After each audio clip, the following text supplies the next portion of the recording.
wabarakatuh. Selamat pagi anak-anak. Hari ini kita akan membahas tentang makna Hari Raya Idul Adha dan kurban. Pertama adalah Hari Raya Idul Adha. Hari Raya Idul Adha dilaksanakan pada setiap tanggal 10 Zulhijjah dan juga dikenal dengan sebutan Hari Raya Haji, di mana kaum muslimin yang sedang menunaikan haji yang utama yaitu wukuf di Arafah.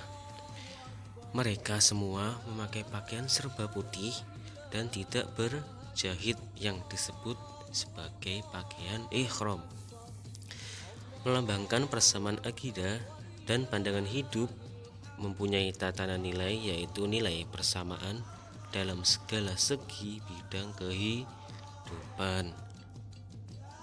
Kemudian di samping Idul Adha dinamakan Hari Raya Haji, juga dinamakan Idul Kurban, karena pada hari itu Allah Subhanahu wa taala memberi kesempatan kepada kita untuk lebih mendekatkan diri kepadanya.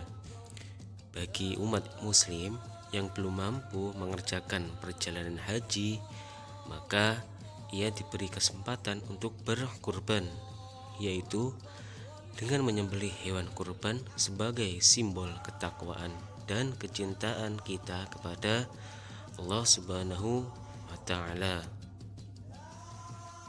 Kemudian pengertian kurban ialah setiap tanggal 10 Zulhijjah semua umat Islam yang tidak melakukan haji merayakan Hari Raya Idul Adha.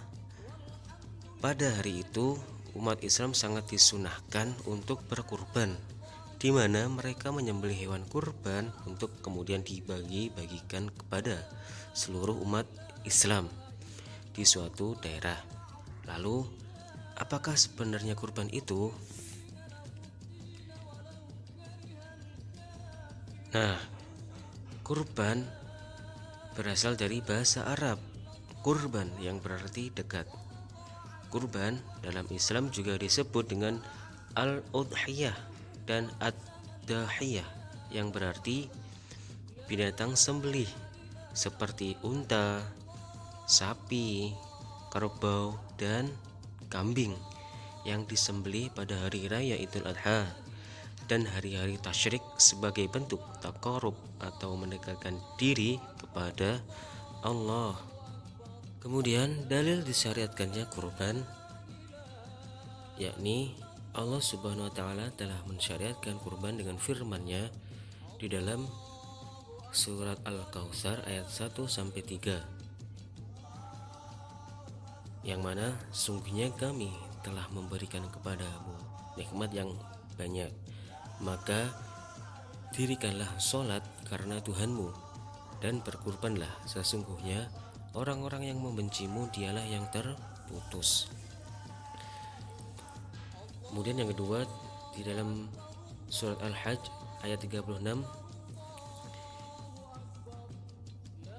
yakni dan telah kami jadikan untuk kamu unta-unta itu sebagai syiar Allah, kamu banyak memperoleh kebaikan dan padanya, maka sebutlah nama Allah ketika kamu menyembelihnya. Kemudian keutamaan ibadah kurban dari Aisyah radhiyallahu an, Nabi SAW bersabda, tidak ada suatu amalan pun yang dilakukan oleh manusia pada hari raya kurban yang lebih dicintai Allah Subhanahu wa taala dari menyembelih hewan kurban. Sesungguhnya hewan kurban itu kelak pada hari kiamat akan datang beserta tanduk-tanduknya, bulu-bulunya, dan kuku-kukunya. Dan sesungguhnya sebelum darah kurban itu menyentuh tanah, ia pahalanya telah diterima di sisi Allah. Maka beruntunglah kalian semua dengan pahala kurban itu.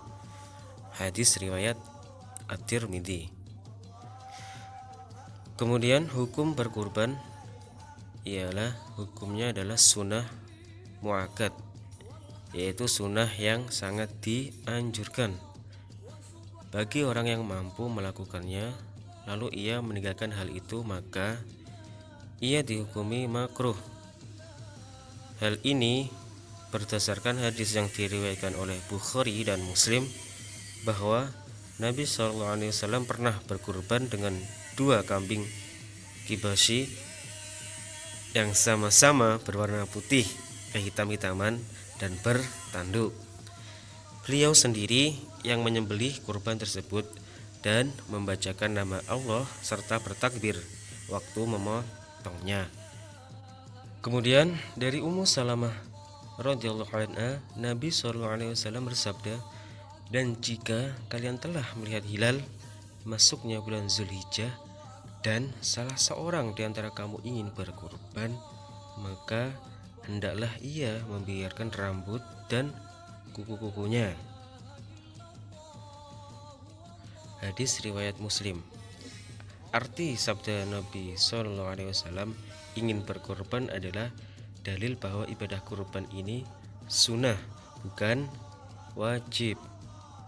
Kemudian hikmah kurban ialah ibadah kurban disyariatkan Allah untuk mengenang sejarah Idul Adha sendiri yang dialami oleh Nabi Ibrahim alaihissalam dan sebagai suatu upaya untuk memberikan kemudahan pada hari Id atau hari Idul Adha, sebagaimana yang disabdakan oleh Rasulullah SAW. Hari-hari itu tidak lain adalah hari-hari untuk makan dan minum serta berzikir kepada Allah Azza wa Jalla. Kemudian binatang yang diperbolehkan untuk kurban ialah binatang yang boleh untuk berkurban, untuk dikurban adalah onta, sapi, kerbau, dan kambing. Untuk selain yang 3 jenis ini tidak diperbolehkan.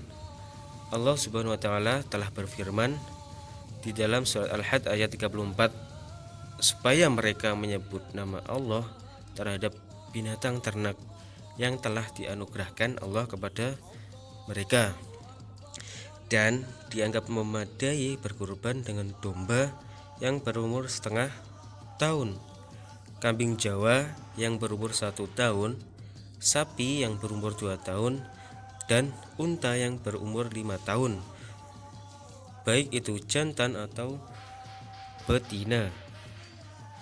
Kemudian hal ini sesuai dengan hadis-hadis di bawah ini, yakni dari Abu Hurairah radhiyallahu anhu berkata, "Aku pernah mendengar Rasulullah SAW bersabda, binatang kurban yang paling bagus adalah kambing yang jaza."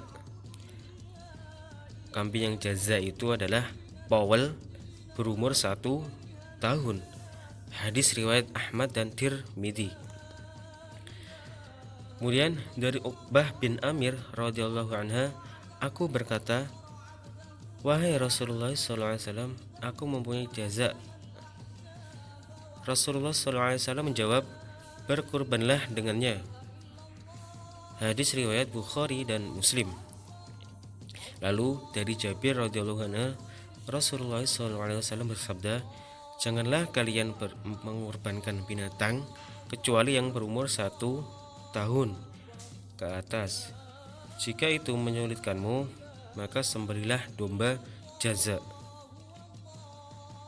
Kemudian syarat-syarat binatang yang untuk kurban adalah binatang yang bebas dari aib atau cacat.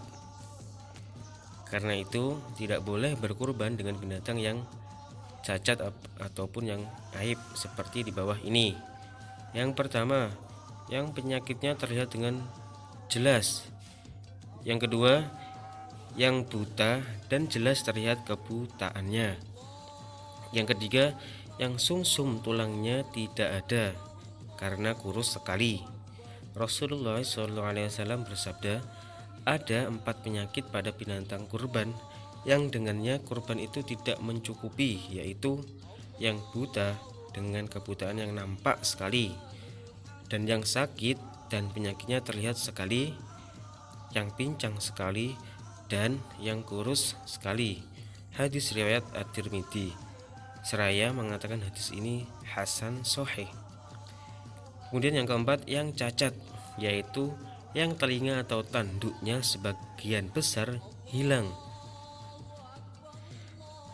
Adapun waktu penyembelihan hewan kurban ialah untuk kurban disyaratkan tidak disembelih sesudah terbit matahari pada hari Idul Adha.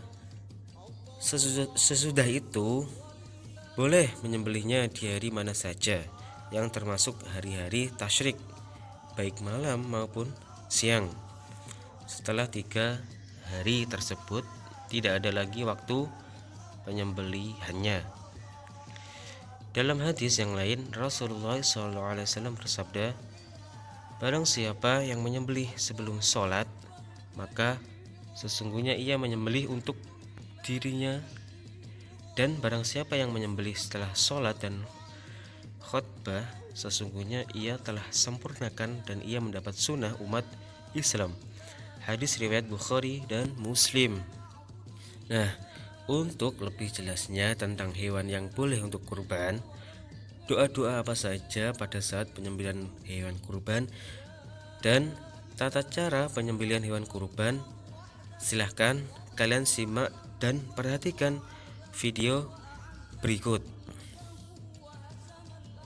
Akan membahas tentang hewan kurban terlebih dahulu. Baik, yang pertama jenis hewan kurbannya itu yang bisa sapi, kerbau, kambing, dan domba. Itu pun ada syaratnya teman-teman, yaitu tidak boleh cacat, seperti buta, pincang, sakit, atau kurus. Jadi itu pilihlah hewan kurban yang terbaik menurut kalian. Berikutnya untuk sapi itu harus lebih dari 2 tahun untuk umurnya, ya bisa dikatakan sudah dewasa atau sudah tua. Kemudian juga untuk kambing, kalau kambing biasanya lebih dari 1 tahun. Oke teman-teman, yang kedua teknik penyembelihan hewannya sendiri. Yang pertama, hewan itu harus direbahkan pada posisi bagian kirinya itu menghadap kiblat, jadi kepala menghadap kiblat, itu yang disunahkan. Kemudian kita ikat kakinya biar tidak bergerak ya. Kemudian membaca doa. Untuk membaca doanya kita bahas di belakang. Kemudian itu dah. Kok itu udah? Oke ya, itu yang berikutnya, pisaunya untuk menyembelih harus tajam teman-teman, biar hewannya tidak tersakiti. Contoh kita kalau tersakiti gimana, sakit kan? Ya, jadi kita harus tajam dan itu dapat memotong 3 saluran pernafasannya, makanan, sama pembuluh darahnya. Jadi cuma dengan 1 kali sayatan tanpa mengangkat pisau, itu cuma 1 kali sampai dia terputus 3 saluran itu. Oke teman-teman, ini sekarang kita ke acara intinya. Kok acara inti sih? Ini yang penting dalam penyembelihan kurban, yaitu doanya. Kalau doanya ini tidak sah, wallahu a'lam bishawab, bisa jadi dagingnya itu haram. Untuk doanya ini dilakukan sebelum penyembelihan. Oke, langsung saja. Berikut ini adalah doa yang dianjurkan sebelum menyembelih hewan kurban. Yang pertama, membaca basmalah, Bismillahirrahmanirrahim. Kemudian dilanjutkan membaca sholawat Nabi. Sholawat Nabinya bisa Allahumma sholli ala Muhammad wa ala ali sayyidina Muhammad. Kemudian kita lanjutkan membaca takbir 3 kali ya, dan tahmid Allahu Akbar, Allahu Akbar, Allahu Akbar walillahil hamd. Setelah itu membaca doa menyembelihnya, Allahumma hadhihi minka wa ilaika fataqabbal minni ya karim. Ya Allah, hewan ini adalah nikmat darimu, dan dengan ini aku bertakarrub kepadamu. Karenanya ya Allah, ya Tuhanku yang maha pemurah, terimalah takarubku. Amin amin ya rabbal alamin. Kalau sudah kita membaca doanya, kita dapat langsung memotong 3 saluran tadi dengan pisau yang sangat tajam. Kalau pisau yang tajam biar tidak tersakiti ya. Oke, setelah pemotongan selesai, baru kita membersihkan kulitnya sehingga kita ambil dagingnya.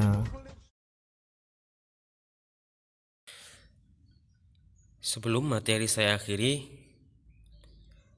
ada sedikit pesan untuk kalian, yakni bukan kambing atau sapi yang menjadi esensi dari kurban, tetapi tawadhu, kerendahan hati dan keikhlasan.